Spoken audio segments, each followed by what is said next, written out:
বিসমিল্লাহির রহমানির রহিম। আসসালামু আলাইকুম। ন্যাশনাল কলেজের অনলাইন ভিত্তিক শ্রেণী শিক্ষা কার্যক্রমে আমি সাবিনা বিনতে সালাম অর্থনীতি ক্লাসে তোমাদেরকে স্বাগত জানাচ্ছি। প্রথম বর্ষের শিক্ষার্থীরা এবং দ্বিতীয় বর্ষের শিক্ষার্থী যারা দেখছো, তোমাদের সবাইকে আমি আন্তরিক শুভেচ্ছা জানাচ্ছি আমার ক্লাসে। তো চলো আমরা আমাদের ক্লাস আজকে শুরু করি। আজ হচ্ছে আমি গত ক্লাসে পড়িয়েছিলাম ধনতন্ত্রের অর্থব্যবস্থা এবং তার বৈশিষ্ট্য। আজকে আমি পড়াবো হচ্ছে সমাজতান্ত্রিক নির্দেশমূলক বা পরিকল্পিত অর্থব্যবস্থা, socialistic command or plan economy. সমাজতান্ত্রিকও বলা হয়, পরিকল্পিত বলা হয় এবং নির্দেশমূলকও বলা হতে পারে। কোনো এক বই আমি তিনোটাই বলে দিচ্ছি, কারণ তোমাদের কাছে এক বই বিভিন্ন বইতে বিভিন্ন রকমের নাম দেওয়া আছে, তখন হয়তো তোমরা কনফিউশনে পড়ে যাবা, তাই আমি তিনোটাই তোমাদেরকে বলে দিচ্ছি। অবশ্যই প্রত্যেকটা জিনিসের ইংলিশ মিনিং নিচে দেওয়া আছে, যেটাই পড়বা না কেন ইংলিশটা একটু জানার চেষ্টা করবা, কারণ এটা যখন তোমরা পরীক্ষার খাতায় লিখবে অনেক সময় ইংলিশের প্রশ্নটা আসে বা ইংলিশ সিনোনিমটা দিয়ে প্রশ্নটা আসে। তো এই জন্য দেখা গেছে তোমাদের বোঝার সুবিধার্থে তোমরা আসলে সেই ইংরেজি জিনিসগুলো তোমরা মনে পড়ে নিবে। আর হচ্ছে অনেক সময় কন্টেকশন ফর্ম দিয়েও প্রশ্ন তৈরি হয়। তাছাড়াও যখন তোমরা হায়ার ক্লাসে যখন যাবা, অনার্সে এবং মাস্টার্সে যখন যাবা, যদি কেউ এই সাবজেক্ট নিয়ে পড়াশোনা করতে চাও, সেক্ষেত্রে তো ইংলিশটা জানা মাস্ট বি ইম্পর্ট্যান্ট। সো তাহলে আমরা এখন যাচ্ছি মূল আলোচনায়। নির্দেশমূলক বা সমাজতান্ত্রিক অর্থ ব্যবস্থা। নির্দেশমূলক বা সমাজতান্ত্রিক অর্থ ব্যবস্থা।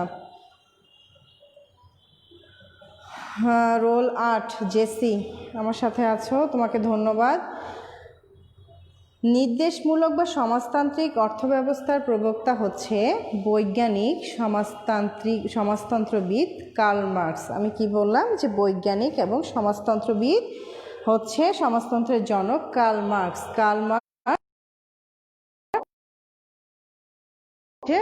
Frederick angles. তাহলে সমাজতান্ত্রিক অর্থব্যবস্থার প্রবক্তাকে সমাজতান্ত্রিক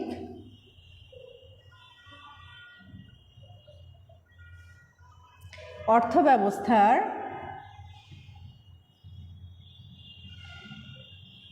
প্রবক্তা, অর্থাৎ এই সমাজতান্ত্রিক অর্থব্যবস্থাকে প্রথমে যে উত্থাপন করেন বা যে বিষয়টির ধারণাটা দেন, তিনি হচ্ছে প্রবক্তা। প্রবক্তাকে সমাজতন্ত্রের জনক কার্ল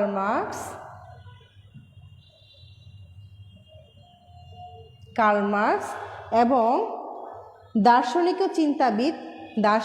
এবং চিন্তাবিদ হচ্ছে, এই বিষয়গুলো তোমরা খেয়াল রাখবে, তোমাদের এমসিকিউর মধ্যে দেওয়া হয়।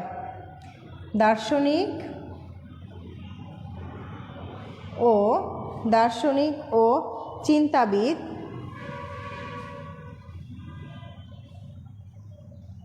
Frederick angles.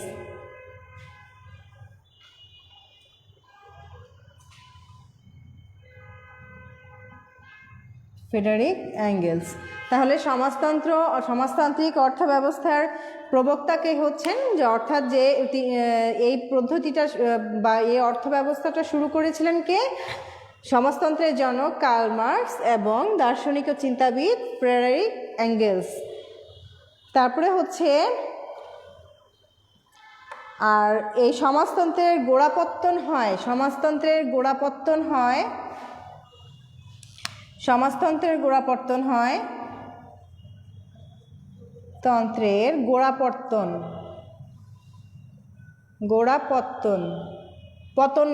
পতন। এই পতন কথাটার অর্থ হচ্ছে শুরু। গোড়াপত্তন হয় কত সালে? 1917 সালে, যখন রুশ বিপ্লব হয়েছিল, তখন ভ্লাদিমির ইলিচ ইলিয়ানভ লেনিন রুশ বিপ্লব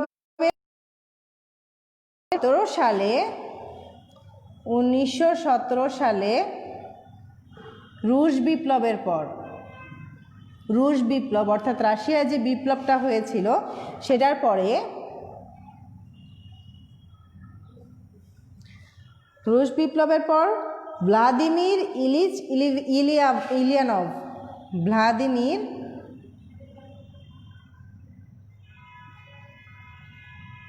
ইলিচ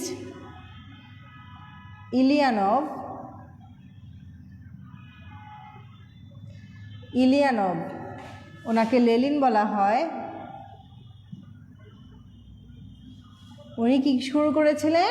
সমাজতন্ত্রের গোড়াপত্তন বা উনি সমাজতন্ত্রের কথাটি শুরু করেন বা সমাজতন্ত্রের ব্যবস্থার গোড়াপত্তন বা শুরু হয় ওখান থেকেই তার নেতৃত্বে। তারপরে হচ্ছে 1923 সালে এনইপি নিউ ইকোনমিক পলিসি 1923 সালে এনইপি নিউ ইকোনমিক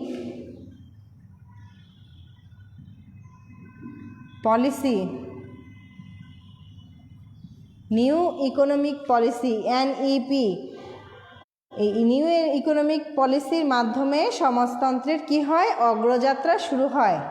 এর মাধ্যমে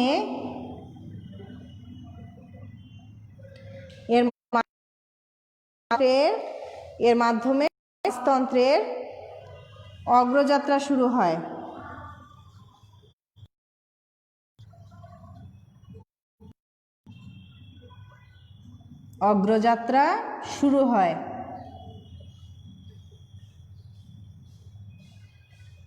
তাহলে শিক্ষার্থীরা দেখো, আমি বলেছিলাম যে নির্দেশমূলক সমাজতান্ত্রিক বা পরিকল্পিত অর্থব্যবস্থার সমাজতন্ত্রের জনক কার্ল মার্কস এবং দার্শনিক ও চিন্তাবিদ ফ্রেডারিক এঙ্গেলস।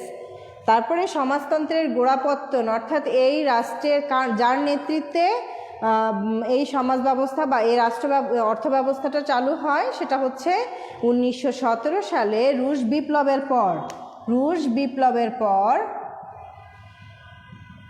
বিপ্লবের পর ভ্লাদিমির ইলিচ ইলিয়ানভ লেনিন তার নেতৃত্বে কি হয়?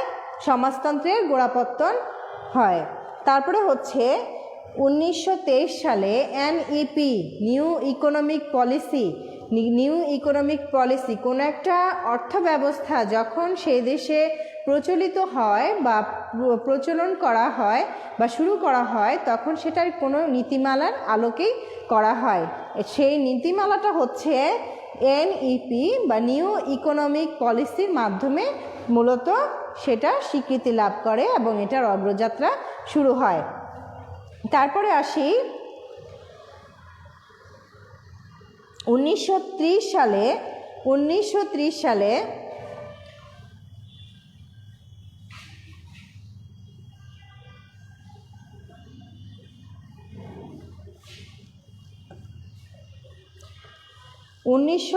সালে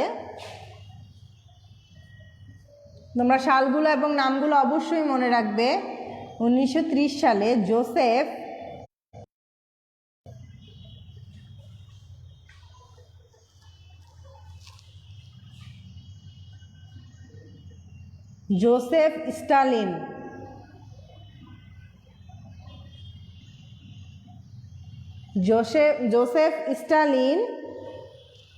স্টালিন রাশিয়ার মার্ক্সীয় অর্থনীতির মাধ্যমে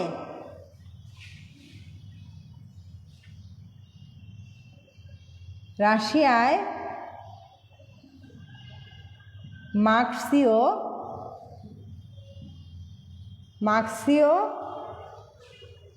অর্থনীতির মাধ্যমে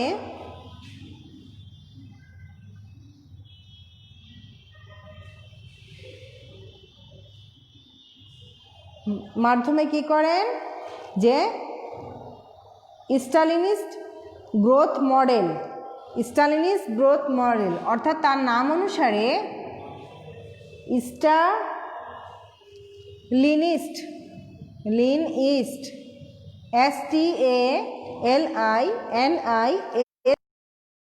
স্টালিনিস্ট model growth model, Stalinist growth model নামে প্ল্যান বা কমান্ড বা সোশ্যালিজম চালু করেন।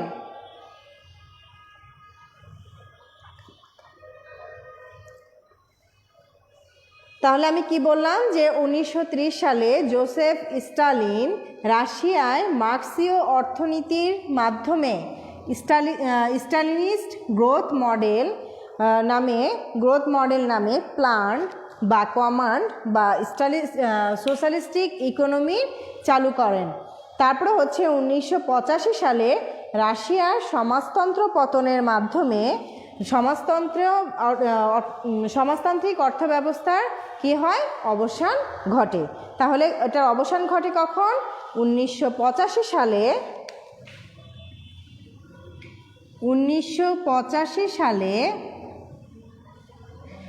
রাশিয়ায় সমাজতন্ত্রের পতনের মধ্য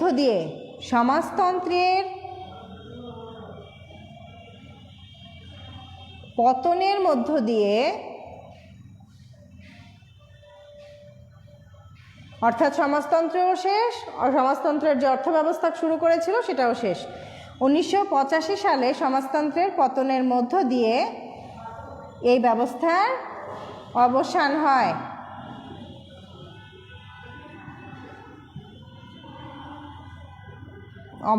হয়। এই সালগুলো খুবই ইম্পর্ট্যান্ট। এই কোন কোন সালে কি হয়েছিল সেটা তোমরা অবশ্যই মনে রাখবে। তারপরে হচ্ছে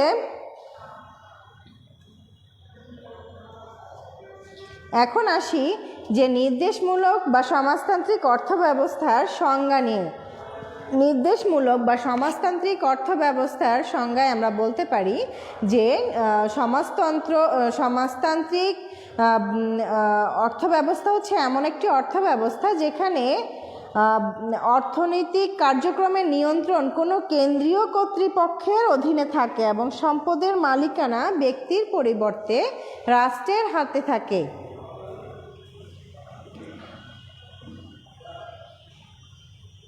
ম্যাম, বোর্ড নট ক্লিয়ার।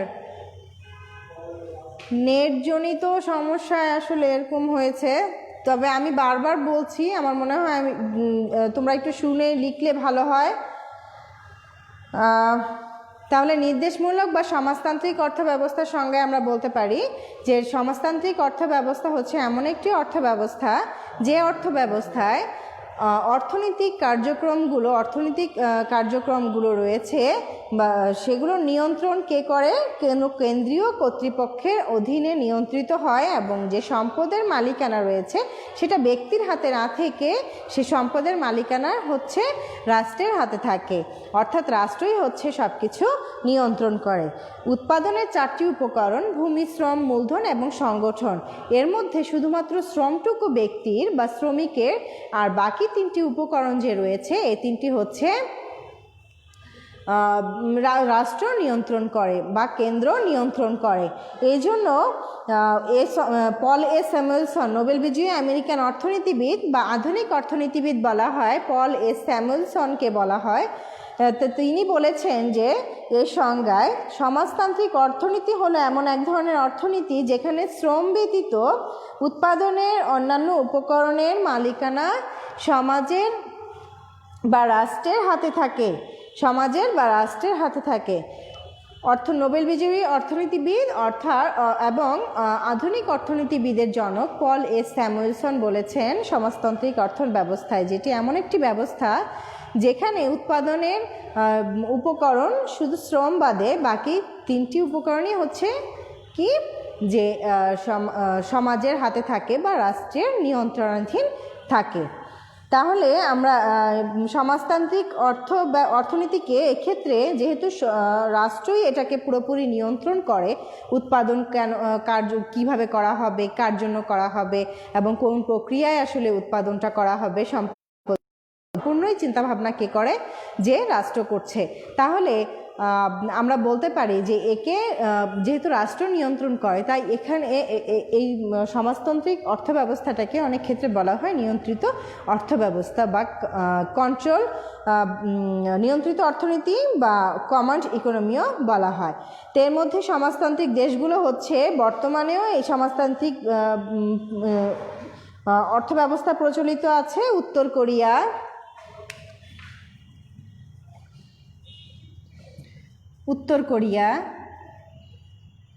চীন,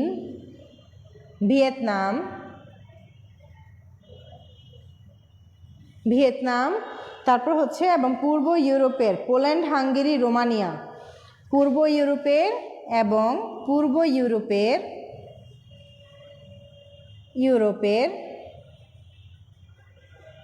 পোল্যান্ড, হাঙ্গেরি,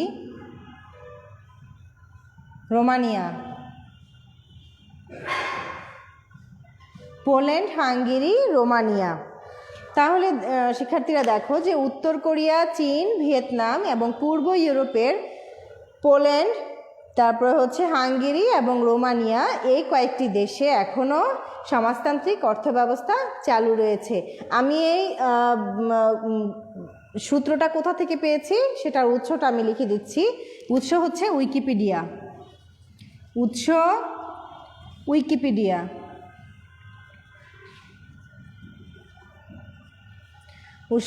উইকিপিডিয়া।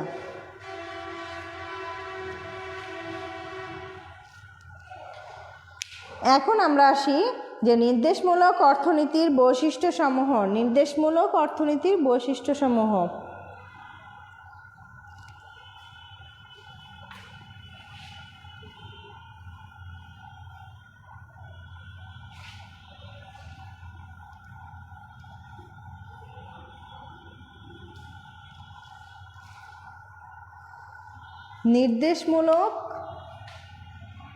অর্থনীতির বৈশিষ্ট্য,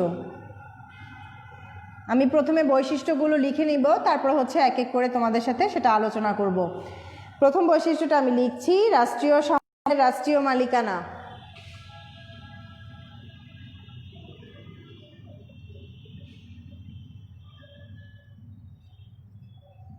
সম্পদের রাষ্ট্রীয় মালিকানা। 2 হচ্ছে শ্রেণী শোষণ অনুপস্থিত।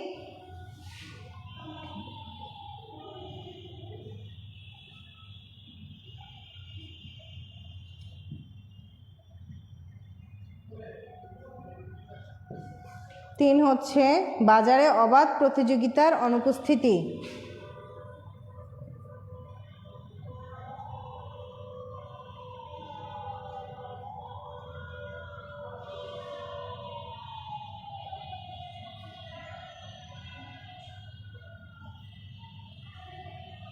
4 তারপরে হচ্ছে কেন্দ্রীয় অর্থনৈতিক পরিকল্পনা।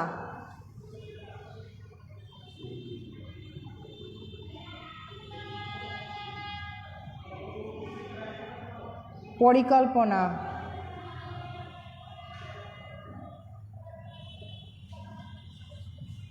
5 হচ্ছে আয় ও সম্পদের সুষম বন্টন।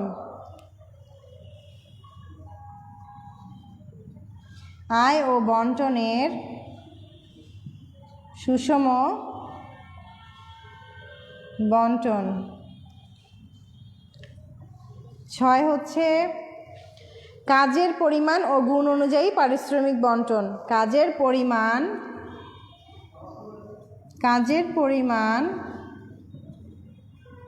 ও গুণ অনুযায়ী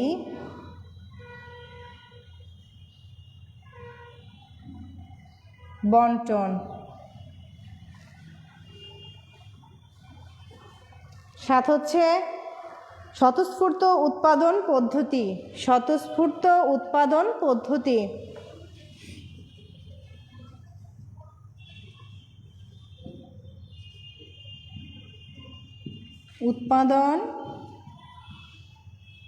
পদ্ধতি। 8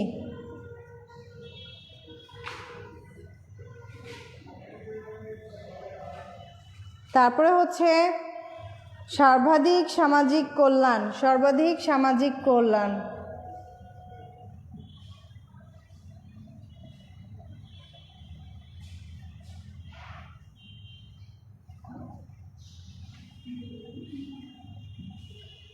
এরপর হচ্ছে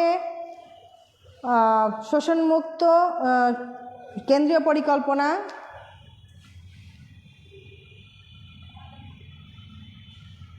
কেন্দ্রীয় পরিকল্পনা।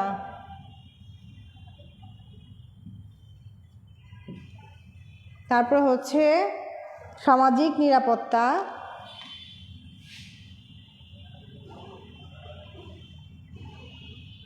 সামাজিক নিরাপত্তা,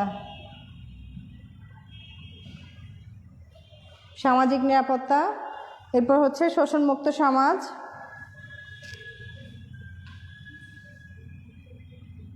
শোষণমুক্ত সমাজ, শোষণমুক্ত সমাজ। তারপর হচ্ছে সুষম উন্নয়ন,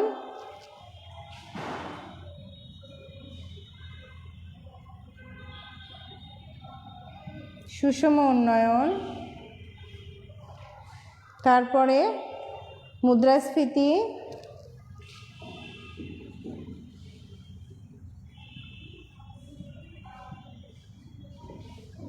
এরপর আসি কর্মসংস্থানের নিশ্চয়তা, কর্মসংস্থানের নিশ্চয়তা।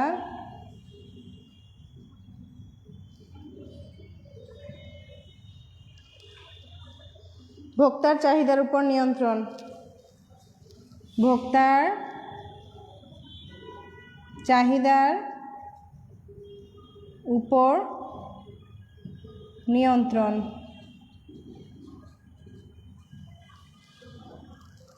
শিক্ষার্থীরা, আমি তোমাদের সুবিধার্থে পয়েন্টগুলো আবার বলছি। সম্পদের রাষ্ট্রীয় মালিকানা, শ্রেণী শোষণ অনুপস্থিত, বাজারে অবাধ প্রতিযোগিতার অনুপস্থিতি, কেন্দ্রীয় অর্থনৈতিক পরিকল্পনা, আয় ও বন্টনের সুষম বন্টন, তারপর হচ্ছে কাজের পরিমাণ ও গুণ অনুযায়ী বন্টন, স্বতঃস্ফূর্ত উৎপাদন পদ্ধতি, তারপর হচ্ছে সর্বাধিক সামাজিক কল্যাণ, কেন্দ্রীয় পরিকল্পনা, সামাজিক নিরাপত্তা, শোষণমুক্ত সমাজ, সুষম উন্নয়ন, মুদ্রাস্ফীতি, কর্মসংস্থানের নিশ্চয়তা, ভোক্তার চাহিদার উপর নিয়ন্ত্রণ। শিক্ষার্থীরা, এখন আমি আলোচনায় চলে যাচ্ছি।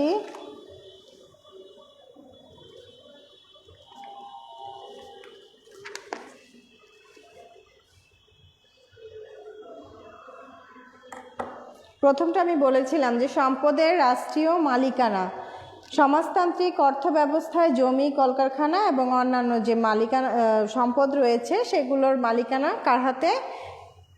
যেহেতু সমাজতান্ত্রিক অর্থ ব্যবস্থা, তাই এর মালিকানা হচ্ছে সমাজ বা রাষ্ট্রের হাতে এর মালিকানা বজায় থাকে। এক্ষেত্রে সম্পদের মালিকানাটা ব্যক্তিগত মালিকানা অনুপস্থিত থাকে। দ্বিতীয় হচ্ছে শ্রেণী শোষণ অনুপস্থিত। যেহেতু এখানে যে সম্পদের মালিকানা রাষ্ট্রীয় বা যৌথভাবে সমাজের, সেখানে শ্রমিক শোষণ বা শ্রমিকটা শোষিত হয় না। এখানে শ্রমিকদের কল্যাণার্থে আসলে কাজ করা হয় বা যে মজুরিটুকু দেওয়া আছে সেটা পরিপূর্ণভাবে বন্টন করে দেওয়া হয়। তারপরে আসি বাজারে অবাধ প্রতিযোগিতার অনুপস্থিতি। বাজারে অবাধ প্রতিযোগিতার অনুপস্থিতি বলতে আমরা বুঝি যে যেহেতু উৎপাদনের যে উৎপাদিত পণ্য রয়েছে এর মালিকানা যেহেতু সরকারের হাতে ন্যস্ত বা সমাজের হাতে ন্যস্ত, সেখানে সমাজ বা রাষ্ট্র যে দাম কেন্দ্রীয়ভাবে নির্ধারণ করে দেয় সেই দামই মূলত ক্রেতা এবং বিক্রেতাকে মেনে চলতে হয়। তাই এখানে অবাধ প্রতিযোগিতা, অর্থাৎ কেউ দাম বাড়ালো বা কেউ কমালো এরকম করার কোনো সুযোগ নেই। এখানে হচ্ছে যেহেতু সমাজ বা কেন্দ্রীয়ভাবে দাম নির্ধারণ করে দেওয়া থাকে, ওই নির্দিষ্ট দামই আসলে ভোক্তাদের ক্রয় করতে হয়। তারপর হচ্ছে 4 নাম্বার কেন্দ্রীয় অর্থনৈতিক পরিকল্পনা।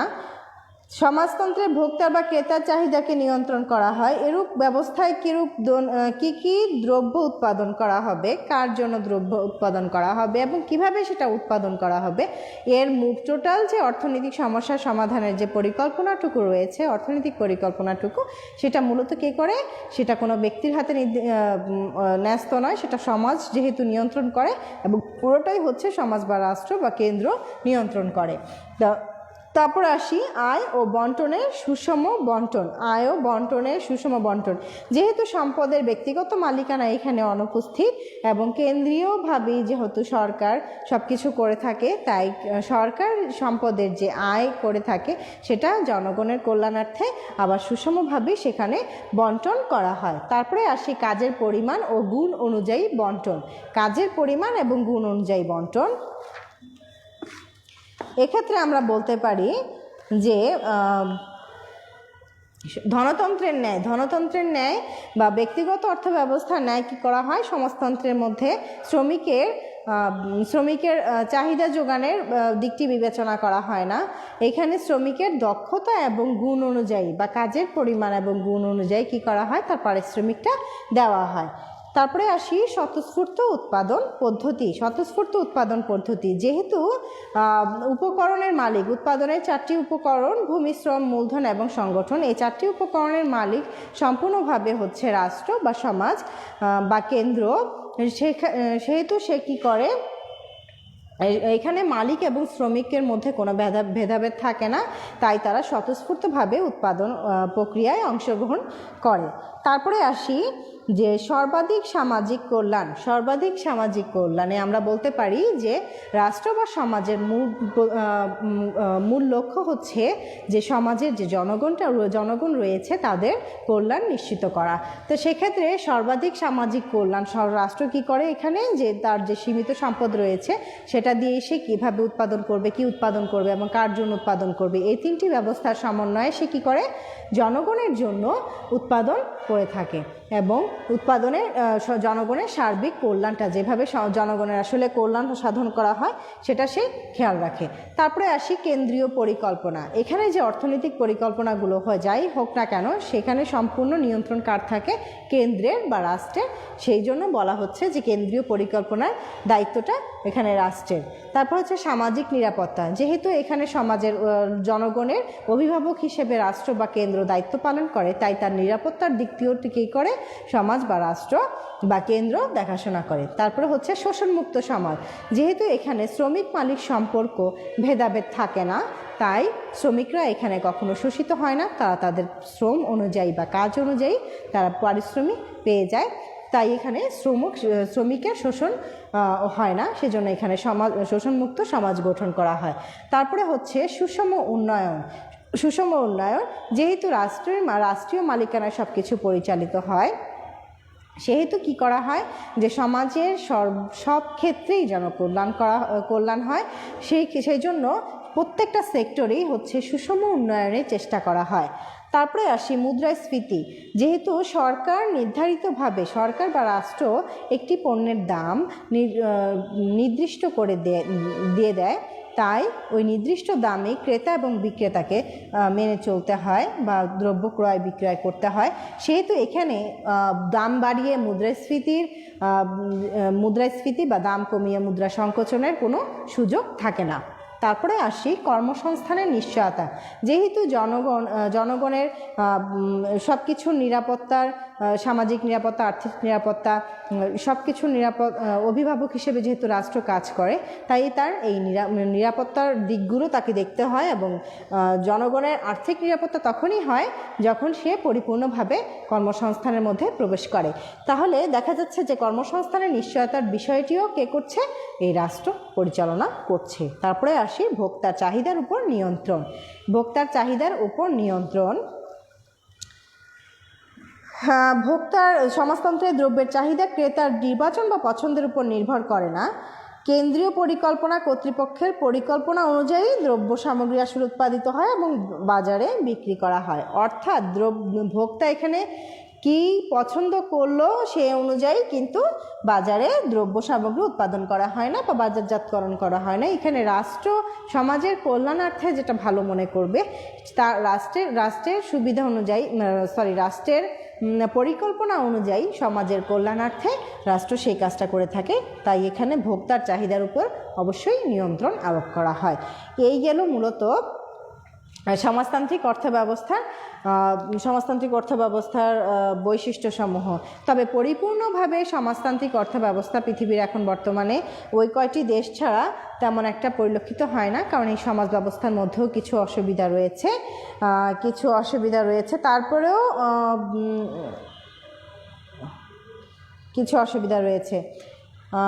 আচ্ছা, তাহলে সময় আজকে আমাদের এ পর্যন্তই শেষ। আগামী ক্লাসে আমি সামনের সপ্তাহে আবার সোমবারে তোমাদের সাথে মিশ্র অর্থব্যবস্থা নিয়ে কথা বলবো। তো আমি আশা করছি যে তোমরা বুঝেছো, তারপর তোমরা বাসায় বই পড়বে নিয়মিত এবং লেকচার ফলো করবে, অবশ্যই পেরে যাবে। এবং যে সালগুলো এবং যে কোন সালে কি হয়েছিল সেগুলো নিয়ে অবশ্যই তোমরা মনে রাখার চেষ্টা করবে।